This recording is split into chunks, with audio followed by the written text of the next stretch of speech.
وهند الولي خواجہ بابا اجمیری وشاہزل الشافرن یمینہ وغوث العظم مجبندارہ واولیائہ.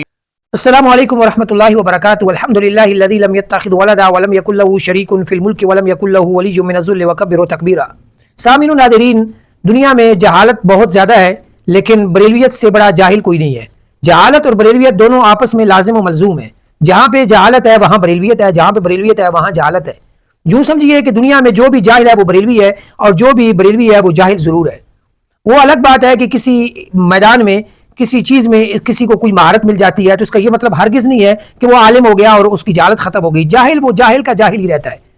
اور یوں سمجھیے کہ دنیا میں بڑے بڑے گمراہ شخص آئے، وہ شخص بھی آئے جنہوں نے ارتداد کیا، اسلام سے منکر ہو گئے، اسلام سے پھر گئے کہ وہ کسی فن میں مہارت حاصل کر لیتے ہیں. لیکن بریلویت سے بڑا جاہل اس دنیا میں نہ کوئی آیا ہے نہ کوئی آئے گا. جہاں جہالت ہے وہاں بریلویت ہے اور جہاں بریلویت ہے وہاں جہالت ہے. اور یہ جملہ، یہ مقدمہ جو ہے میں انشاءاللہ اس ویڈیو میں ثابت کروں گا.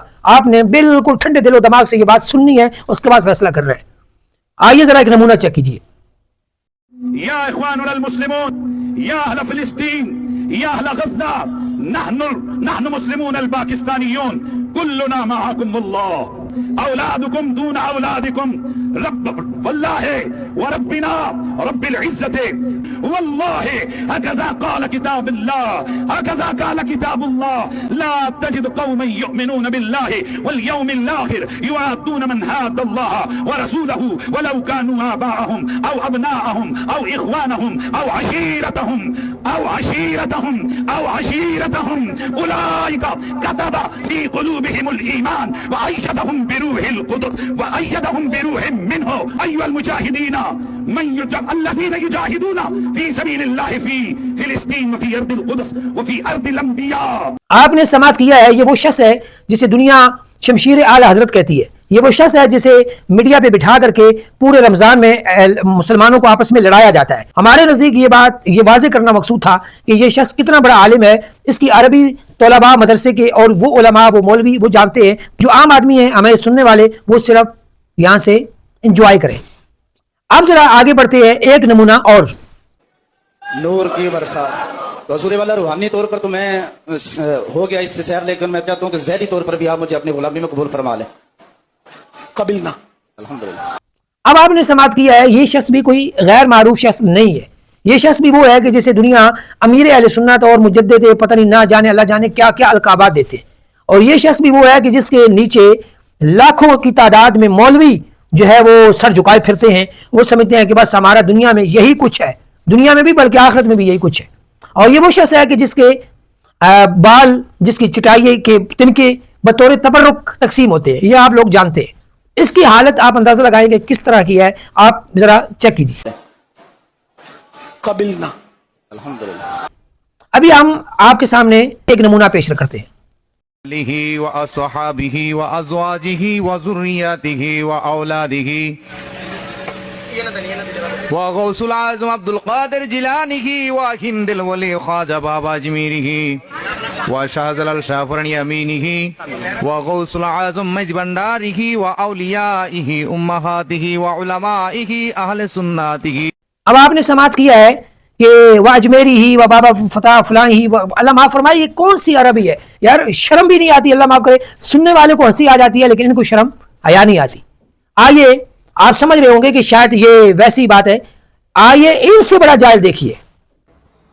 اللہ رب العزت نے فرمایا مرج البحرین یلتقیان، دو سمندر آپس میں ملے جیسے ملتے ہیں. بینہما برزخ لا یبغیان، ان کے درمیان پردہ ہے. ہاں، اللہ اکبر. آپ نے سماعت کیا ہے.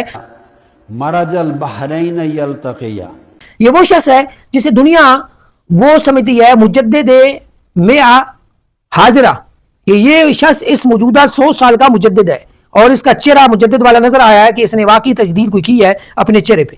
اور اس کی عربی قرآن مجید کی وہ واضح آیت بالکل، یعنی اس میں تثنیہ کا ذکر عربی گرامر کو چھوڑ کے سادہ ایک عام حافظ کو بھی اس میں غلطی نہیں لگتی. ٹھیک ہے، ایک عام حافظ کو بھی اس میں غلطی نہیں لگتی. اور یہ اتنے بڑے لیول کا آدمی اور قرآن مجید کو کس طریقے سے پڑھ رہا ہے. اور یہ کوئی ان چھوٹے چھوٹے، یعنی چھوٹے تو میں اس لیے کہہ رہا ہوں کہ احمد رضا بریلوی کے سامنے یہ چھوٹے ہیں. احمد رضا بریلوی جو ان کے پورے مذہب کا بانی تھا، کہ وہ ان کے فرقے کا بانی ہے, ان کے فرقے کا معجد ہے, اور وہ اصل میں شرک و بدعت کا مجدد ہے. آئیے ذرا ہم اس کا بھی نمونہ آپ کے سامنے رکھ دیتے ہیں. کون؟ اعلیٰ حضرت فاضل بریلوی. ذرا یہ ہمارے سامنے قرآن مجید ہے, یہ احمد رضا بریلوی کا کنز الایمان فی ترجمہ القرآن, یہ احمد رضا بریلوی کا ترجمہ ہے. آپ کے سامنے ذرا میں نمونہ اس کا رکھ دیتا ہوں. اس نے سورۃ الفرقان کی آیت نمبر 75 کے آخر میں جو اس نے ترجمہ کیا وہ کیا کیا ہے؟ کہتا ہے اولئک یجزون الغرفۃ بما صبروا ویلقون فیہا تحیۃ وسلاما, اور وہاں مجرے اور سلام کے ساتھ ان کی پیشوائی ہوگی, وہاں مجرے اور سلام کے ساتھ. آپ اندازہ لگائیے, دل پہ ہاتھ رکھ کے پوچھئے کہ کیا جنت میں مجرے ہوں گے؟ مجرے کے ساتھ ان کی پیشوائی ہوگی. مجرے کا ترجمہ اس نے قرآن کے کس لفظ سے کیا؟ تحیہ کا معنی اس نے مجرا کیا. اگر ترجمہ تحیہ کا مجرا بنتا ہے تو مجھے بتائیں سورہ نساء کی جو آیت ہے اس میں جو وَإِذَا خُيِّيتُم بِتَحِيَّةٍ, اس کا کیا معنی آپ کریں گے کہ جب وہ مجرا کرے تو تم بھی آگے سے مجرا کرو. تحیہ کا معنی اس نے مجرا کر کے عربی سے ناواقفیت, جہالت اور گمراہ کے سربراہ ہونے کا نمونہ پیش کر دیا. اور یہ اس کی ایک مثال نہیں ہے, قرآن مجید کی اس کی متعدد مثالیں ہمارے سامنے ہیں. ہم نے بطور نمونہ چند حاشیے لگا رہی ہیں, انشاءاللہ وقتاً فوقتاً اس کو پیش کرتے رہیں گے. یہ سب کچھ نمونے آپ کے سامنے پیش کرنے کا مقصد یہ ہے کہ آپ جو حالات سے آپ کے آگاہی ہو, آپ ان جہلوں سے اپنا دامن, اپنا دین بچا کے رکھیں اور صرف اہل علم علماء کی طرف رجوع کریں تاکہ آپ کا دین بھی بچ جائے اور آپ کی دنیا بھی سنور جائے. والسلام علیکم ورحمۃ اللہ وبرکاتہ.